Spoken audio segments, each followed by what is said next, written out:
20 years of excellence. Sun International Institute of Tourism and Management.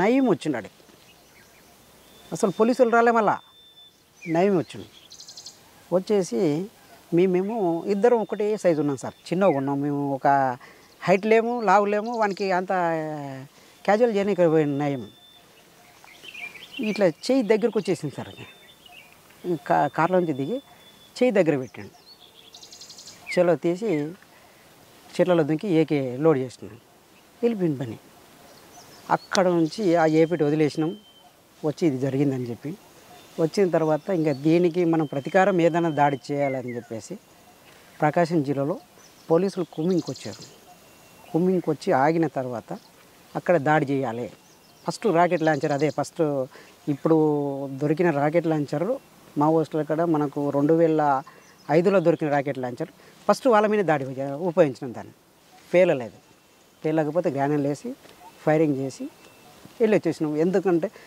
మనం ఏమనకపోతే మన మీద దాడులు జరుగుతాయి ఎంతసేపు ఉన్నా మనం ఎక్కడికక్కడ అడ్డుకోవాలి దాడులు అనేది మనం ప్రతి దాడి చేస్తేనే ఈయనకి డిఫెన్స్లోకి వెళ్ళిపోతాడు లేకపోతే మనం చేయకపోతే డిఫెన్స్లోకి వెళ్ళిపోవడం అనేది క్యాంపెనింగ్ తీసుకొని అక్కడ ఆడ చేసిన తర్వాత మళ్ళా ఎర్రగొండపురం పోలీస్ స్టేషన్ మీద ఫైరింగ్ చేసి అక్కడ నుంచి వచ్చేసి మన బోరాపూర్ దగ్గర క్యాంపుపై ఇద్దరమే కిరణ్ నేనంటేనే ఇద్దరం పని మీద పోయి వాడు క్యాంప్ వేసిండు మనం ఉత్తగిందు పోవాలా మనం దాడి చేస్తేనే మనకి భయం అనేది ఉంటుంది అనేది ఇద్దరం 4 తూటాలు కొట్టినాం కావాలని చెప్పేసి కొట్టిన తర్వాత డీజీపీ వచ్చి క్యాంపు మీద పరామర్శించి 4 తూటలకు ఫైరింగ్ ఓడ్చుకోని వాళ్ళు క్యాంపు 100 మంది క్యాంప్ వేసి డీజీపీ వచ్చి హెలికాప్టర్లో దిగి రాత్రి కాల్ చేసిరు సార్ అంటే నువ్వు కొమ్మికి వచ్చినవి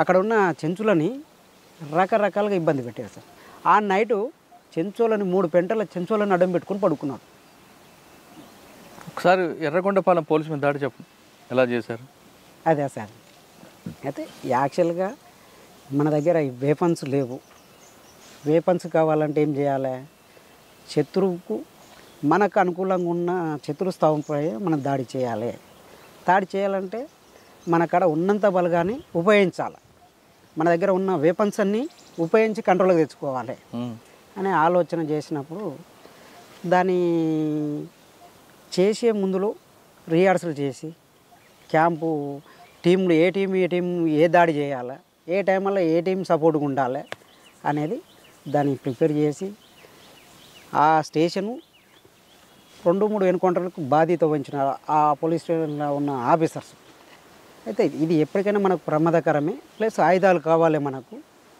దీన్ని ఏదో రకంగా శత్రువుని డిఫెన్స్లోకి నెట్టాలి అనే ఆలోచనతోటి పార్టీ పిలుపునిచ్చింది పిలుపును అనుకూలంగా దాడి చేయాల్సి వచ్చేసింది ఎన్ని గంటలకు చేశారు అది సాయంత్రం 6:30 అయింది సార్ సక్సెస్ అయ్యారా అంటే మొత్తం కాలేకపోయినాం ఆతల వైపు సగం తీయగలిగినాం కానీ మొత్తం పూర్తిలో చేయలేకపోయినాం అప్పుడు ఎవరు మీకు ఎస్పీ అప్పుడు ఉండేవారు ఎర్రగొండపాలెం ప్రకాశం అంటే అప్పుడు రెడ్డి ఉండే సార్ ఏం పేరు ఉండే అతని పేరు మైపాల్ రెడ్డి ఏదో ఉండే సార్ అదే అయితే యాదికి లేదు మనము మన ఈ ఏరియాలో ఎవరు ఉన్నారని చెప్పగలుగుతాం కానీ మనం అవసరానికి పోయి వచ్చేది అని Yerragondapalem rocket launcher first time పిలిచారు పోలీస్ స్టేషన్ మీద అటాక్ తర్వాత ఎక్కడ మరి మీరు చేసిన కార్యక్రమాలు ఏంటి నాది టోటల్గా మాబ్నార్ ఎక్కువ సార్ నేను తిరిగిది ఆర్గనైజర్ కానీ నా ప్లాటును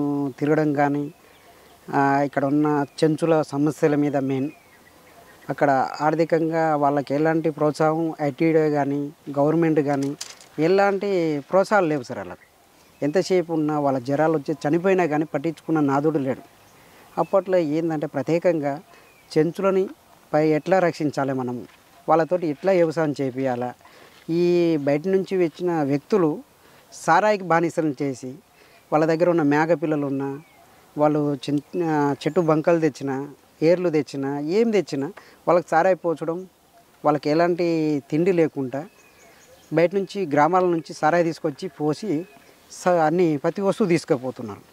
ఇది కాదు పరిస్థితి.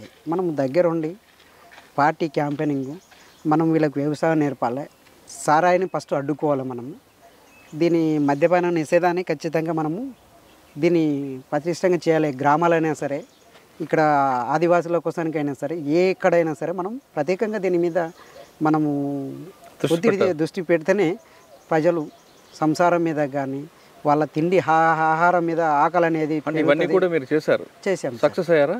అయ్యాం సార్, 90% అయినట్టే. ఎందుకంటే అప్పట్లో సారాయి మీద ఎలాంటి ఏ గవర్నమెంట్ కానీ మద్యపానం మీద కానీ ఇప్పటివరకు గిట బ్రాండ్ షాపులు పెడుతున్నారు సార్. ఎవరి కోసానికి పెడుతున్నారు? ఎవరు దాగి సావాలని? అసలు ఏ రాజకీయ నాయకుడైనా కనీసం మద్యపానం నిషేధం అనేది ఎవరి నోటి గిట ఎక్కడ గిట వస్తలేదు. అంటే ఇప్పటివరకు గిట దేశాన్ని పాలించేది ఏంటి? మద్యపానంతో పొలిటికల్ లీడర్లు పాలిస్తున్నారు. అసలు అది మద్యపానం అనేది లేకుంటే కుటుంబాలు చాలా వరకు ఎలాంటి నష్టము పోవు. ఇప్పుడు ఇలా బయట హత్యలు జరుగుతున్నాయంటే మద్యపానంతో జరుగుతున్నాయి, రేపులు జరుగుతున్నాయంటే మద్యపానంతో జరుగుతున్నాయి. డ్రగ్స్ ఏది గంజాయి వస్తుంది, బయట నుంచి అది డ్రగ్స్ వస్తుంది. దాన్ని అడ్డుకుంటున్నామంటే అదే సంస్థలని వీళ్ళు పట్టుకునేది వీళ్ళే, ప్రోత్సహించేది వీళ్ళే ఉన్నారు. లోపల నుంచి లావాదేవీలు అరికట్టడానికి ప్రయత్నం చేశారు. అరికట్టడానికి ప్రయత్నం చేశాము. చెంచుల్లో వాళ్ళకి కొంచెం అవగాహన కల్పించారు. వాళ్ళకి రాజకీయ జ్ఞానం తీసుకొచ్చారా? చాలా వరకు మనము ఎంత చెప్పినా ఒక 50% నేర్పగలిగినాం సార్. వాళ్ళ హక్కుల గురించి, వాళ్ళ ముందుండి పోరాటాలు కానీ, దాదాపు అడివాకి చట్టాలు ఎట్లా, మీకు ఎప్పటి నుంచి ఎప్పటి వరకు మీకు రాజ్యాంగం ఉంది, దేని ఎట్లా ఉపయోగించుకోవాలా. ఇప్పుడు యాక్చువల్గా ఈ ఫారెస్ట్కి రావాలంటే ఫారెస్ట్ వాళ్ళ పర్మిషన్ కాదు, యాక్చువల్లీ చెంచుల పర్మిషన్ తీసుకోవాలి. చెంచులకు ఉన్న హక్కులు అప్పట్లో ఉన్న రాజ్యాంగ ప్రకారంగా పోతే జీవో ఫారెస్ట్లకు ఎంటర్ కావాలంటే మంత్రి కానీ గవర్నర్ కావాలన్నా కానీ వాళ్ళ పర్మిషన్ తీసుకోవాలా. ఇవాళ ఎక్కడ ఉంది పర్మిషను? అధికారుల చేతిలోకి వెళ్ళిపోయింది తప్ప వాళ్ళ హక్కులని ఎవరికంటే ఇప్పటివరకు ప్రశ్నించే వాళ్ళే లేకుండా పోయారు. ఇప్పుడు మీరు అప్పుడు చేసిన కార్యక్రమాలు చేశారు, బయటకు వచ్చారు కదా. అవును సార్. ఇప్పుడు మీరు చేసిన కార్యక్రమాలకు అభివృద్ధి చెందిన ఒక గ్రామం ఇప్పటికైనా ఉందా? ఉన్నాయి సార్, సాధ్యమైనంత వరకు. ఇప్పుడు పొడు భూమి అనేది దాదాపు ఈ ఏరియాలో ఒక 10-15 వేల ఎకరాలు ఇప్పుడు రైతులు చేసుకొని బతుకుతున్నారు. కానీ ఇప్పుడు ఏమైంది, ఫారెస్ట్ వాళ్ళు పట్టాలు ఇవ్వకుండా సతాయిస్తున్నారు. పొడు భూములకు గవర్నమెంట్ పట్టాలు ఇస్తున్నది, కాకపోతే ఆ భూమి చేసుకొని బతకగలుగుతారు కానీ వాళ్ళకు ఉపయోగపడలేకపోతుంది. ఓకే, మొత్తంగా అన్న ఇప్పుడు ప్రజల కోసం కార్యక్రమాలు చేపట్టారు. మీరు చేసిన దాడుల గురించి చెప్పండి ఒకసారి. తప్పని పరిస్థితుల్లో అచ్చంపేట పోలీస్ స్టేషన్ ఒకటి సార్, అది ముత్తయ్య గారు అని సిఐ ఉండే ఒక ఆయన. ఎంతసేపు ఉన్న దళాన్ని కొట్టేస్తున్నాం, ఇంకా 2 రోజుల 3 రోజుల అచ్చంపేట దళం వెళ్ళిపోతుంది, ప్లాటును కొట్టేస్తున్నాం, అయిపోయి అంటే వాస్తవానికి మా వాళ్ళు గిట దాడులకు పోయిర్రు, ఫెయిల్ అయినాయి. వాడు ఇంకా దానికి ఆఫీసర్ గారు ఏం చేశారంటే వీళ్ళు చేయలేరనే ఓపుకు వచ్చేసారు. మేమేం చేసినాం, ఇలా ప్రకటించి రేపే కొట్టేసి చెప్పి కొట్టారా? చెప్పి ప్రకటించి కొట్టాము. ఇంకొకటి ఎలా చేశారు అంటే ఏకేలు 2 తీసుకొని ఎట్టన చేసి ఈ యాక్షన్కి కొట్టాలి, దళాన్ని కొడతా అని చెప్పేసి ఒకటే ప్రకటిస్తున్నాడు. ప్రజలలో మనోభావాలు దెబ్బతింటున్నాయి. ఆఫీసర్ని బెదిరించి మనల పార్టీని బెదిరిస్తూ పార్టీకి సహకరించకుండా పబ్లిక్ మీద ప్రెషర్ చేయగలుగుతున్నాడు. మనం ప్రజల దగ్గరికి వెళ్ళి దాన్ని అర్థం చెప్పాలి లేకపోతున్నాము. ఏంటి జాబు తన కోసానికి తన కుటుంబ కోసానికి చేస్తుడే ఛాలెంజ్ చేస్తున్నాడు. మనం ప్రజల పక్షాన చేస్తున్నప్పుడు దీన్ని ఛాలెంజ్ తీసుకోకపోతే కరెక్ట్ పొజిషన్ కాదనేది పార్టీ నిర్ణయించింది. చలో ఎవరెవరు పోవాలా, ఈ వ్యక్తి పోవాలా, నువ్వేం చేస్తావు నాకు తెలియదు, పార్టీ బాధ్యత నువ్వు చేయాలి అని చెప్పేసి అప్పచెప్పింది. అప్పట్లో అదే ఎస్ఐ దగ్గర పోయి అదే సిఐ దగ్గర పోయి ఇంకా 2 రోజులకు దాడి జరుగుతుందనగా వాళ్ళ ఎదురు కూర్చొని మాట్లాడొచ్చి 3వ రోజు స్టేషన్ మీద దాడి. అంటే మిమ్మల్ని గుర్తుపట్టలేదు వాళ్ళు? అంటే మనము రెక్కి చేసేటప్పుడు అంత అలకకుంటే మనం ఎట్లా పోగలుగుతాము? మనకు ప్లాన్ మనకు ఉంటుంది, మనం చేసే విధానం మన కాడ ఉంటేనే మనకు పార్టీ అప్పచెప్తుంది. పార్టీ బాధ్యత వహించి మనము సావుకైనా తెగిడిసి చేయాలనేది ఒక ఆలోచన. అచ్చంపేట పోలీస్ మీద దాడి సక్సెసా ఫెయిలా? సక్సెస్. అంటే మనం దాడి స్టేషన్ మీద చేయలేదు, బయట ఉన్న ఆఫీసర్ల మీద కొట్టాలి, ఏదో ఒకటి అచ్చంపేట పోలీస్ స్టేషన్ మీద మనము కొట్టాలి అన్నప్పుడు మనము సివిల్లో ఉన్నారు వాళ్ళు, ఆడికి బ్రష్లో పెట్టి కొడితే ముగ్గురు ఓడిపోయారు. ఓకే. తర్వాత ఆ తర్వాత సంతోష్ని మా గురువు అయిన సంతోష్ని ఈ యాక్షన్కు వాళ్ళు అడ్డం పెట్టుకొని అతన్ని ఛత్తీస్గఢ్ పోవాలి. ఛత్తీస్గఢ్ పోతున్న క్రమంలో వాళ్ళ భార్య వాళ్ళ కుటుంబాన్ని కలవనిక ఏర్పాట్లు చేసుకొని పోయేటప్పుడు అక్కడున్న కోవట్లు దాన్ని సంబంధించి తోలుకుపోతున్నప్పుడు ఇతను పట్టియాలని ఒప్పందం చేసుకున్న వ్యక్తులు రకరకాలుగా ఇబ్బందులు పెట్టి పట్టించిన తర్వాత మళ్ళా పార్టీ ఒక క్యాంపెయిన్ తీసుకుంది. కాంగ్రెస్ కార్యకర్తలని మెయిన్ లీడర్లను ఎవరినైనా కొట్టాలి మనము అన్నప్పుడు మళ్ళీ అచ్చంపేట దగ్గర పొయ్యి వచ్చారు మా వాళ్ళు. ఫెయిల్ అయిన తర్వాత మళ్ళీ దాన్నే మళ్ళీ ప్రయత్నించినాం. ఎవరు అవతల బాధితులు? అవతల కాంగ్రెస్ కార్యకర్త, ఈతల పార్టీ బాధ్యత మనం ఊహించినాం. కాంగ్రెస్ పార్టీ కార్యకర్త. ఓకే. అయితే ఆ తర్వాత మనము వచ్చిన తర్వాత అదొకటే కాదు, మనము పెద్ద మొత్తంలో మనం ఒక నాయకుని కోల్పోయినాం. దీనికి ప్రతీకారం దాడులు ఇంకా ఉండాలి అనే ఆలోచనతోటి మళ్ళా స్టార్ట్ అయినాయి. అక్కడి నుంచి పోయి ఆత్మకూరు ఎస్ఐని కొట్టాం. ఆత్మకూరు తర్వాత ఇంకా తర్వాత మళ్ళీ మన మీద దాడి 7 వరకు పసుపుల దగ్గర వచ్చిన దగ్గర దాడులు జరిగినాయి. వాళ్ళ బైక్ల మీద మనం నడిచి అంటే దాడులు ప్రతి దాడులు చేయడం వల్ల మీకు వచ్చేది ఏంటి? అంటే మేము ప్రతి దాడి చేయాలి. వాళ్ళకి కుటుంబాలు ఉంటాయి కదా పోలీసులకి. అయితే దీంట్లో ఏం చేశారంటే వాస్తవానికి దాడి చేయడానికి మేము ఎలాంటి పార్టీ కానీ పార్టీలో పనిచేసే వాళ్ళు కానీ ఎలాంటి ఆలోచన విధానం చేయదు. అయితే పార్టీ విధానాన్ని మనము ముందుకు తీసుకుపోయేటప్పుడు పొలిటికల్ లీడర్ల భద్రత కోసానికి డిపార్ట్మెంట్ తయారు చేసుకున్నారు.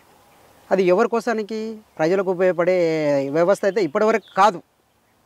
అది ఎంతసేపు ఉన్న పొలిటికల్ లీడర్కు దేశాన్ని దోసుక తినే వాళ్ళకు భద్రత కోసానికే తప్ప ఎలాంటి ప్రయోజనాలు లేవు. ఆ సంస్థని అడ్డు పెట్టుకొని పార్టీని దాడులు చేయడము, ప్రజల మీద దాడులు చేయడము, దాన్ని తప్పని పరిస్థితుల్లో వాళ్ళ మీద దాడులు చేయాల్సి వస్తుంది. అంటే వాళ్ళని ఏదో వాళ్ళకిట ఏ ఇంటి నుంచి పోయారు, అదే పేద ఇంటి నుంచి పోయి ఒక ఆఫీసర్ అయ్యండు. ఆ ఆఫీసర్కు కనీసము డ్యూటీ చేసేటప్పుడు మానవత్వం ఉన్న ఆఫీసర్ ఏమో దాడులు చేయడు, అతను టార్గెట్ చేయడు.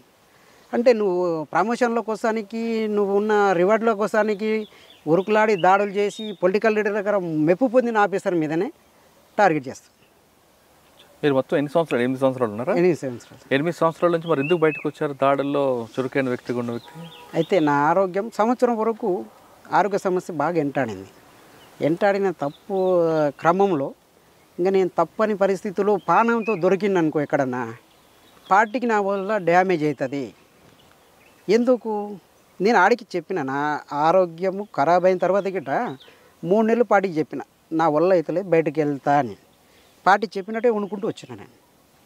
వండుకుంటూ వచ్చి ఆ తర్వాత వెళ్ళిపోయినా పార్టీకి నేను ఎలాంటి ఎంటిక మందం గిట పార్టీ మీకు అనుమతి ఇచ్చిందా? ఇచ్చింది. పొదువు కానీ ఆగు గీవులాడింది. ఈయన పరిస్థితిలో నేను ఉండలేను, నా వల్ల అయితలేదు అని చెప్పి వెళ్ళినాను సార్. ఎవరి ద్వారా మీరు లొంగిపోయారు? లొంగిపోలేదు సార్. ఒక 3 నెలలు నేను పార్టీకి ఏడనష్టం చేస్తాను, నన్ను ఏమైనా ఇబ్బంది పెడతారో, నా భార్యకు కొంచెం ఎస్టీ అమ్మాయి, ఆమెకు మెచ్చుడి ఎక్కడైనా డిపార్ట్మెంట్ ఇబ్బంది పెట్టి పార్టీ గురించి చెప్తుందేమో అనే విధానానికి జడ్చర్లో పోయి మేస్త్రి పని చేసుకుని బతికినా సార్. నేను 3 నెలలు చేసుకున్నాక జ్వరంతో చేసుకొని నా పొట్ట గడుపుతూ తప్పని పరిస్థితుల్లో మా కుటుంబాన్ని తీసుకొచ్చి ఇదే అమరాబాద్ పోలీస్ స్టేషన్లో మా అత్తని మా అమ్మని తీసుకొచ్చి మేళ పెట్టి లొంగువాడు మేళ మీరు రాండి కొడక అని చెప్పేసి పిలిపించినప్పటికి అప్పటికి నాకేందంటే కాకగడ్డలై సిమెంట్ పడక అప్పటికి జ్వరం ఉండి నేను ఏమో చనిపోతానేమని నా భార్యకు ఒక టెన్షన్ మొదలైంది. ఇంకా పోదాంపా ఏదైతే మీ వాళ్ళ కడుకు ఆలోచన తీసుకుందాంపా అంటే మా వాళ్ళు అప్పట్లో పరిస్థితి బాగాలేక నేను వచ్చిన నీ కొడుకు అని చెప్పేసి ఒత్తిడి చేసినందుకు హైదరాబాద్లో పోయి కూల్ చేసుకుని బతుకురు మా వాళ్ళు. అయితే ఇక్కడ బొమ్మనపల్లిలో మా అన్న ఉంటాడు, అతను బాగా లైక్ చేస్తాం. అతను ఏం చేసిన సీఎస్ఐకి ఇంటిమేషన్ ఇచ్చుకున్నాడు. మనం పోయి ఇంటికాడికి పోయిన తర్వాత నా కోసం ప్రత్యేకంగా ల్యాండ్ ఫోన్ పెట్టుకున్నాడు. పెట్టుకొని అడిగి పోయిన తర్వాత మా పెద్దమ్మ కడుకోతే మా అన్నకు ఫోన్ చేసి చెప్పి అప్పుడు సీనియర్స్ తోటి మా అన్న కలిసి వచ్చి బండ్లాడ పెట్టుకొని వచ్చి ఆ గొర్రెల కాడ వండుకున్నాయి. వీళ్ళ మీద నమ్మకం లేక నాకేమైనా ప్రాబ్లం అవుతుంది, ఎక్కడ వెళ్ళలేను కదా ఇంటి నుంచి అని చెప్పేసి బయట పోయి పండుకున్నాను. బయట కూర్చున్న తర్వాత ఏందిరా మరి సరెండర్ అవుతావా ఏం సంగతి అని అడిగాను. లేదన్న ఫస్ట్ అమ్మ నాయన కాడికి పోవాలి నేను. అమ్మ నాయన కాడికి పోయిన తర్వాత అప్పుడు ఆలోచన చేస్తా.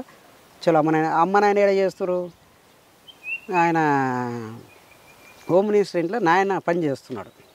ఇది గోడను నీళ్ళు పట్టాల.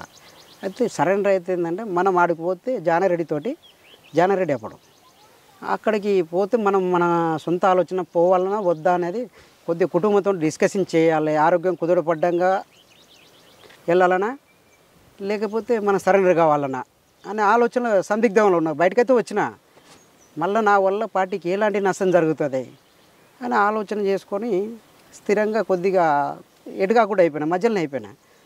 ఈయన పట్టించిన తర్వాత నైట్ 1 గంటలకు పోయి అరే బండి ఉంది మా అమ్మ నాయన అక్కడికి పోదాం హైదరాబాదు. అమ్మ ఎడ ఉంది, నేను వస్తా సరెండర్ అయ్యేటప్పుడు పోతా ఇంకా ఇలా మా పెద్దమ్మ వాళ్ళ ఇంటికి పోతా.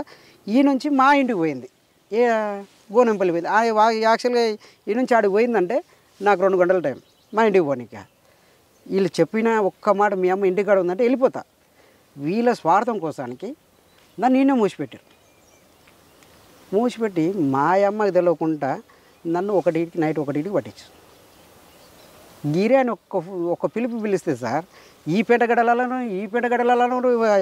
పెంటపుట్టి అలా ఫుల్ ఉంది. అది వానకాలం దశదీపాలకు గిరి అని ఒక పేరు పెట్టి పిలిస్తే బండ్లేమో స్కూల్లో పెట్టిరు. మా అన్న కదా నేను నమ్మి ఉంటే దాదాపు 40 మంది దగ్గర ఉండు.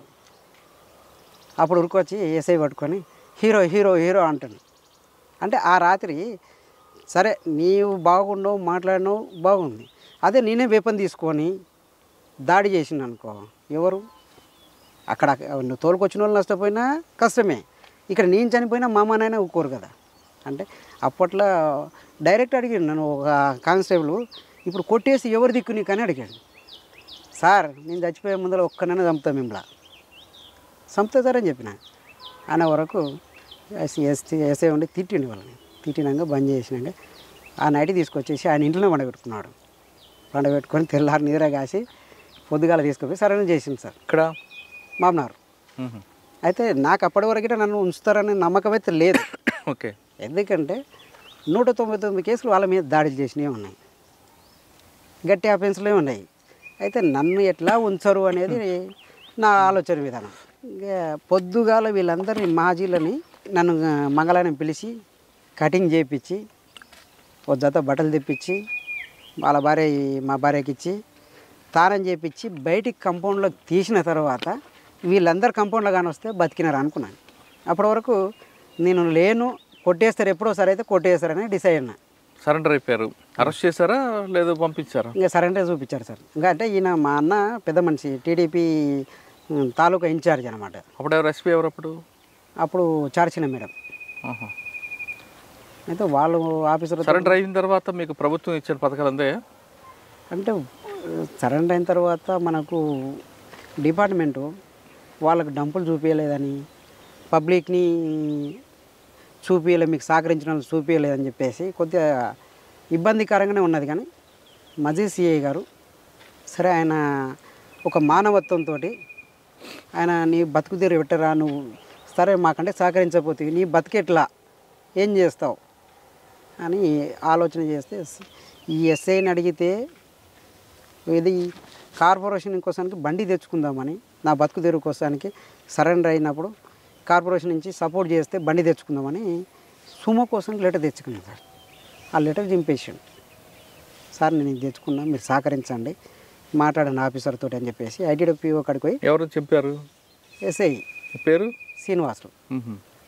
ఇంకా రషి బోషి అంటే ఆయన కాళ్ళ కింద మనం ఎంతసేపు ఒక వర్కర్ లెక్క పనిచేయాలనే ధోరణిలో పోయిండు. అందరూ మాజీల లెక్క చేస్తాడు, ఈయన ఇంటడేమనే ఆలోచన చేసాను.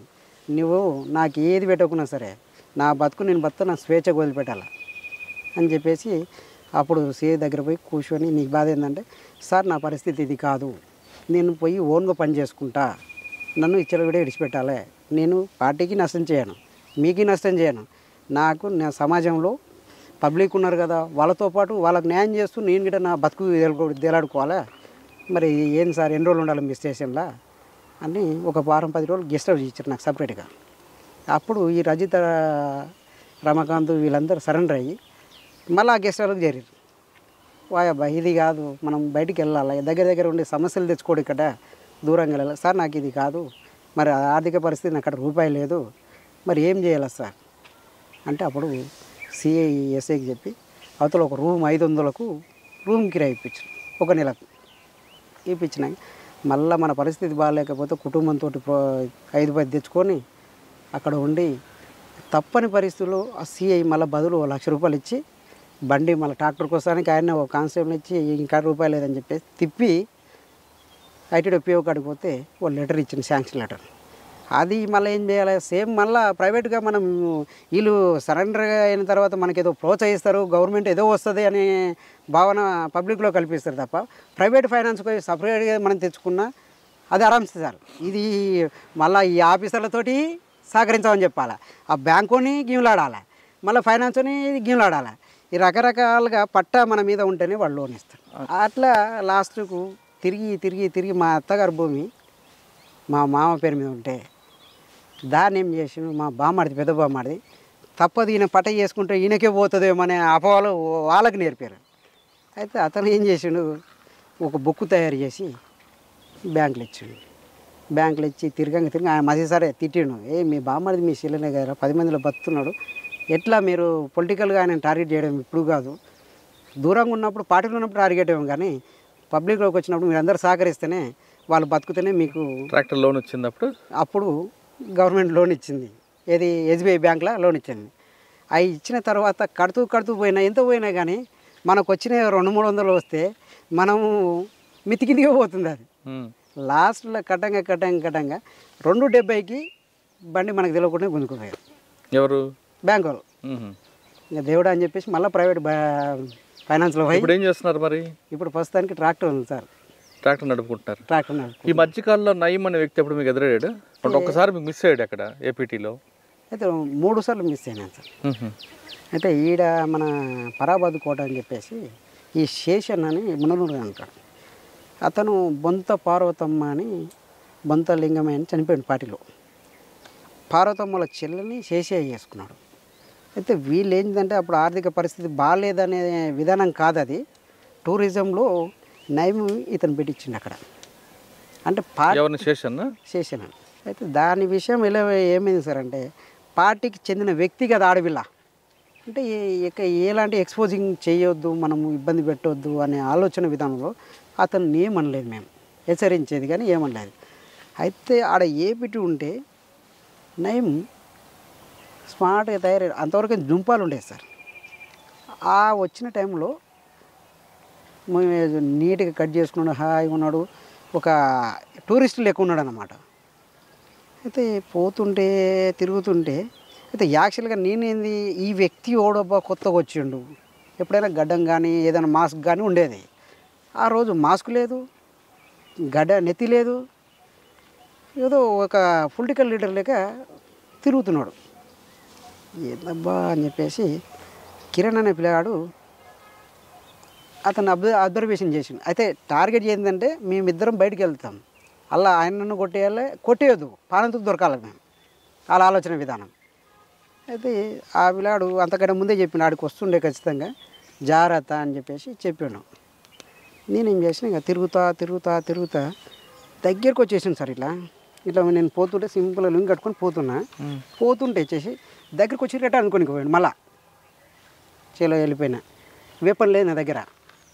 వెళ్ళిపోయిన తర్వాత మళ్ళీ నయం పలానా వ్యక్తి అని చెప్పేసి అతను తీసుకొచ్చి ఇంటర్గేషన్ చేసినాక నేను చేస్తలేను, ఆయన ఎవరో తెలియదు అని చెప్పేసి చేసిన మాట్లాడాను. అక్కడ నుంచి ఎలగొట్టిన తర్వాత వచ్చేసి మళ్ళీ మున్నూరులో సేమ్ అదే పని చేసాను. తప్పని పరిస్థితిలో కొట్టినాం మేము. కొట్టిన తర్వాత మందలు ఇచ్చిన తర్వాత మళ్ళీ టోటల్గా నయం దగ్గరికి వెళ్ళిపోయాను. ఇక చేశాను. అట్లా జరిగింది సార్ అది. ఓకే, ఇప్పుడు చివరిగా ప్రశ్న చెప్పండి. నల్లమల్లలో ఒకప్పుడు వెళ్ళారు, పనిచేశారు, వచ్చారు, ట్రాక్టర్తో జీవితం నడుపుతున్నారు కదా సార్, మీ పరిస్థితి ఎలాగుంది? కుటుంబ ఆర్థిక పరిస్థితి సాధారణంగా మాజీ మావోయిస్టులు అంటే సెటిల్మెంట్ చేసుకుంటూ బతుకుతారని ఒక అపోహ ఉంది బయట. మీరు ఆ సెటిల్మెంట్ చేస్తున్నారా, లేదు ప్రశాంత జీవితం కొనసాగిస్తున్నారా? సార్ ఇప్పటివరకైనా నా పద్ధతి ఏంటంటే పార్టీ నేర్పింది ఒక్క ప్రజాస్వామ్యంలో ఒక వ్యక్తిని గౌరవిస్తూ వాళ్ళకున్న సమస్యను కానీ మనకున్న సమస్యను కానీ ఆర్థిక లావాదేవీలు కాకుండా ఒక ప్రేమతో ఎలా చేయించుకోవాలనేది నేను పార్టీ దగ్గర నేర్చుకున్న విధానం సార్. నాకు ఇప్పటివరకు నేను ఆర్థిక పరిస్థితి లావాదేవీల కోసానికి నేను ఇయ్యాలని కాదు, ఇంకా ఎప్పటికీ నేను చచ్చేంత వరకు నేను ఆశించన్నది.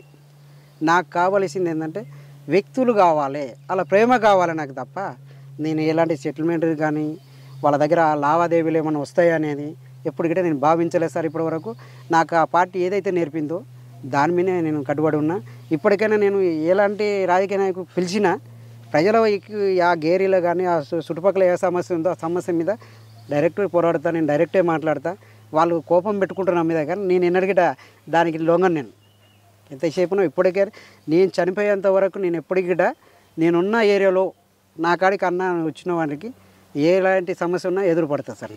పార్టీకి దూరమైన ప్రజల సమస్యల పోరాటాలు మాత్రం ముందే ఉండాలంటున్నాడు సాగర్ అలియాస్ బాలన్న. పార్టీ నేర్పిన క్రమశిక్షణ, పార్టీ నేర్పిన సిద్ధాంతం దానికి ఇప్పుడు నరాన ఉంది. నేను దూరంగా ఉండొచ్చు కానీ ప్రజల సమస్యలకు ఎక్కడొచ్చినా ఎప్పుడు నిరంతరం అందుబాటులో ఉంటారంటూ చెప్తున్నారు. సాధారణంగా మాజీ మావోయిస్టులు అనగానే సెటిల్మెంట్ చేసుకుంటూ బాగా సెటిల్ అవుతారనే ఒక అపోహ నుండి ఇప్పుడు మనం చూస్తున్న మాజీ మావోయిస్టులు అందరూ కూడా సాధారణ జీవితం గడుపుతున్నారు. వీళ్ళు ప్రజల కోసం పనిచేశారు, కానీ ఇప్పుడు వాళ్ళ జీవన విధానం చూస్తుంటే చాలా చెప్పకూడని పరిస్థితుల్లో ఆర్థిక ఇబ్బందులు ఎదుర్కొంటున్నారు. కాబట్టి మాజీ మావోయిస్టులు అనగానే ఒక అపోహ నుంచి బయటికి రండి అంటూ ఈ ఇంటర్వ్యూ యొక్క ముఖ్య ఉద్దేశం. మరి ఇంకొక ఇంటర్వ్యూలో మళ్ళీ కలుద్దాం. అంతవరకు నమస్తే, థ్యాంక్ యూ. నమస్తే అన్న, థ్యాంక్ యూ.